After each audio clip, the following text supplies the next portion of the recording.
Here Realme 5 Pro 128GB ha unboxing ngai don ni hi Realme 5 Pro hi September ni li khan an release jan September tlai darli khan online na cha theina omma reilo te ha chumi jo jan cha thei lo le ala atla tam lo kham mai tu hian online na cha voin khan lo thlinga voin hi ni kwa tuna hian nang don ni asarang ha khazai khler to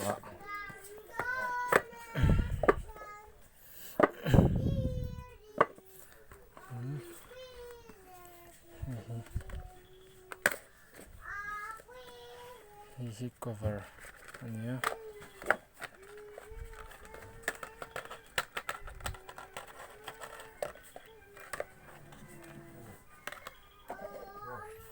hi cover ania tandai la chuan hi card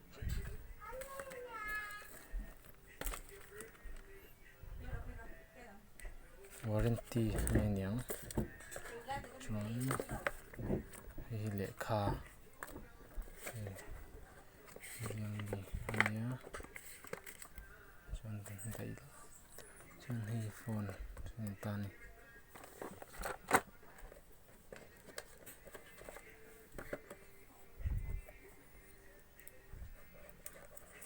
sparkling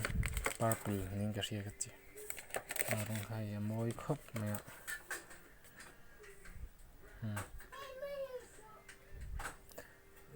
quad camera ania RAM hi 8GB nia chuan ROM hi 128GB ani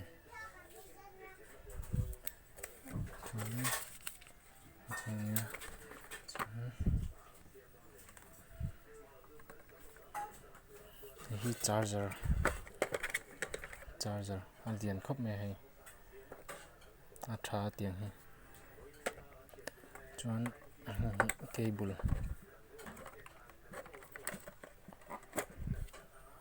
hi cable hi type C kha manga micro pangai ai khana lian deuh ani chuan kha zung kha ani tuna kan lo on chinang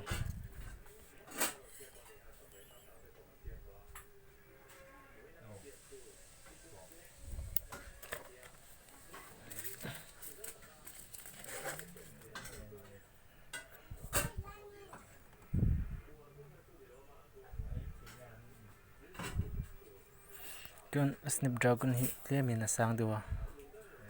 Redmi Note 7 Pro ti ai hian Redmi Note 7 Pro ha Snapdragon kha zaruk somruk kha ania chuan tunami Realme 5 Pro hi Realme 5 Pro hi zasari som pani Snapdragon 712 chuan khunia anal khop me hai color te chuan hei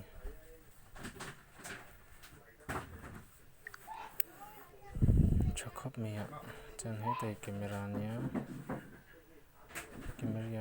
camera profile thale me 10x digital zoom ania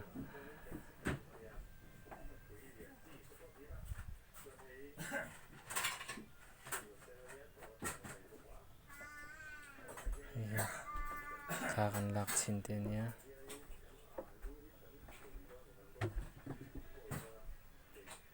chuan hi bisal chak lave takania mobile phone chuan hei te full zoom lakania hi dur tlang ro ta tangin sai rang rota petrol pump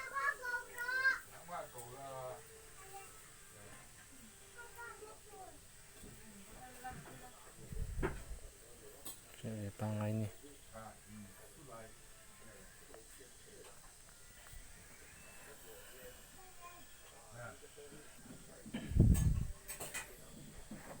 chuan setting in leh lawng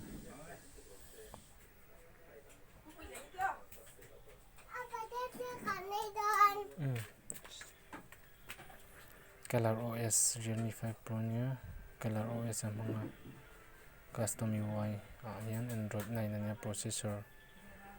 Snapdragon 712 RAM 8GB nia chuan ROM hi 128GB kha teuh mai kha ani July ni